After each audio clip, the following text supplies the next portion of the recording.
পবিত্র কাবা আক্রমণ করেছিল একদল মুসলিম। হারাম শরীফে ঘটানো হয়েছিল রক্তপাত। বেশ কয়েকদিন বন্ধ ছিল নামাজ। মুসলিম উম্মার ইতিহাসে এটি ছিল একটি কালো অধ্যায়। কিন্তু কি এমন কারণ ছিল এই ঘটনার পেছনে? মুসলিম হয়েও তারা কেন ইসলামের সবচেয়ে পবিত্রতম মসজিদে ঘটিয়েছিল রক্তপাত? 1979 সালের 20 নভেম্বর হিজরি ক্যালেন্ডারে দিনটি ছিল 1400 হিজরির প্রথম মহরম। প্রতিদিনের মতো সেদিনও মুসল্লিরা মসজিদ আল হারামে গেলেন ফজরের নামাজ পড়তে। কিন্তু নামাজ শেষেই শোনা গেল গুলির শব্দ।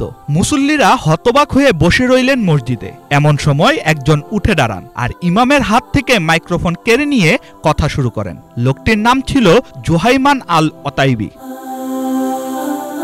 জুহাইমান মাইক হাতে নিয়ে কথা বলা শুরু করেন। তিনি প্রথমেই বিশ্বজুড়ে চলমান অশান্তি নিয়ে কথা বলেন। এরপর তিনি বলেন কিভাবে একে একে প্রকাশ পেয়েছে রাসূল সাল্লাল্লাহু আলাইহি ওয়াসাল্লামের বর্ণিত কিয়ামতের বিভিন্ন আলামত। শেষে তিনি একজনকে ডাকলেন আর সবার সাথে তাকে পরিচয় করিয়ে দিলেন। তিনি বললেন, এই ব্যক্তিই হচ্ছেন ইমাম মাহদী। হাদিসের বর্ণনা মতোই তার নাম মুহাম্মদ, তার বাবার নাম আব্দুল্লাহ এবং তিনি কুরাইশ গোত্রের একজন।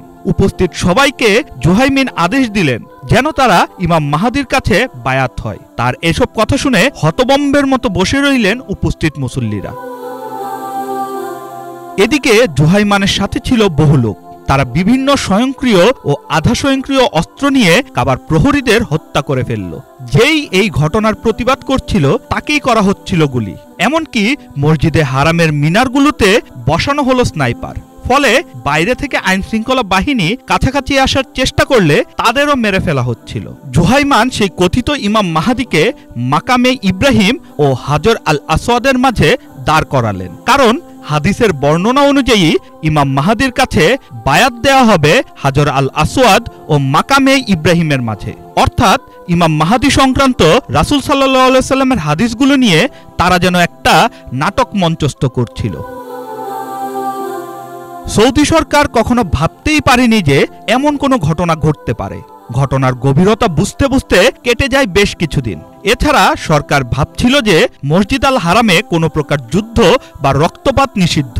এই নিষেধটা উপেক্ষা করে তারা কিভাবে অভিযান পরিচালনা করবেন। কিন্তু সে সময়ের ওলামারা মত দিলেন যে ভেতরে অনেক নিষ্পাপ মুসল্লি রয়েছে, তাদের জীবন বাঁচাতে হবে।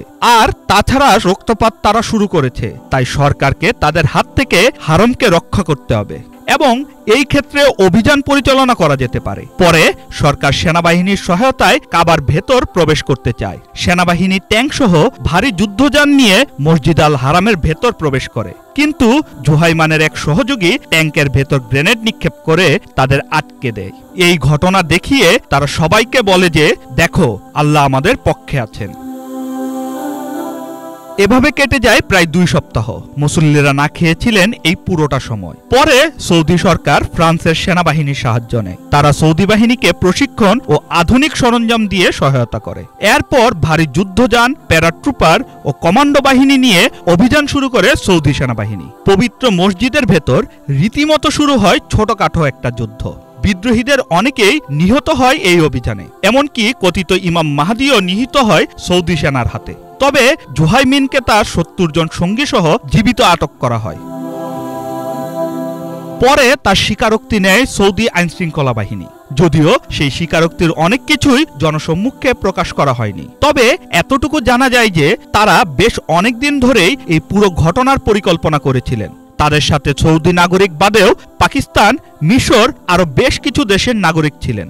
ঘটনার দিন সকালে জানাজার নামাজের কথা বলে খালি কফিনে করে অস্ত্র ও গোলাবারুদ নেওয়া হয় কাবার ভেতরে। জুহাইমিন ও তার সাথে গ্রেপ্তার হওয়া 70 জনের মধ্যে 69 জনকেই প্রকাশ্যে শিরচ্ছেদ করা হয়। একজন অপ্রাপ্তবয়স্ক থাকায় তাকে মৃত্যুদণ্ড দেয়া হয়নি। এই ঘটনার পর থেকে পাল্টে যায় মক্কা ও মদিনার নিরাপত্তা ব্যবস্থার চিত্র। যারা হজ বা ওমরা করতে গেছেন তারা হয়তো দেখেছেন যে কতটা শক্ত এখনকার নিরাপত্তা ব্যবস্থা। রাসূল সাল্লাল্লাহু আলাইহি ওয়াসাল্লামের জন্মের কিছুদিন আগে আব্রাহা চেয়েছিল কাবা ধ্বংস করতে, কিন্তু আল্লাহ আবাবিল পাখি পাঠিয়ে তাদের পরাজিত করেছিলেন। এরপর আর কেউ কোনোদিন সাহস করেনি পবিত্র এই মসজিদটিতে আক্রমণ করার। কিন্তু দুঃখের বিষয় হচ্ছে নিজেদের মুসলিম দাবি করা একদল লোক আল্লাহর এই ঘরে আক্রমণ করে ও রক্তপাত ঘটায়। মহান আল্লাহ আমাদের সব রকম ফিতনা থেকে রক্ষা করুক। শাহরিয়ামান সানি, বাংলা ভিশন।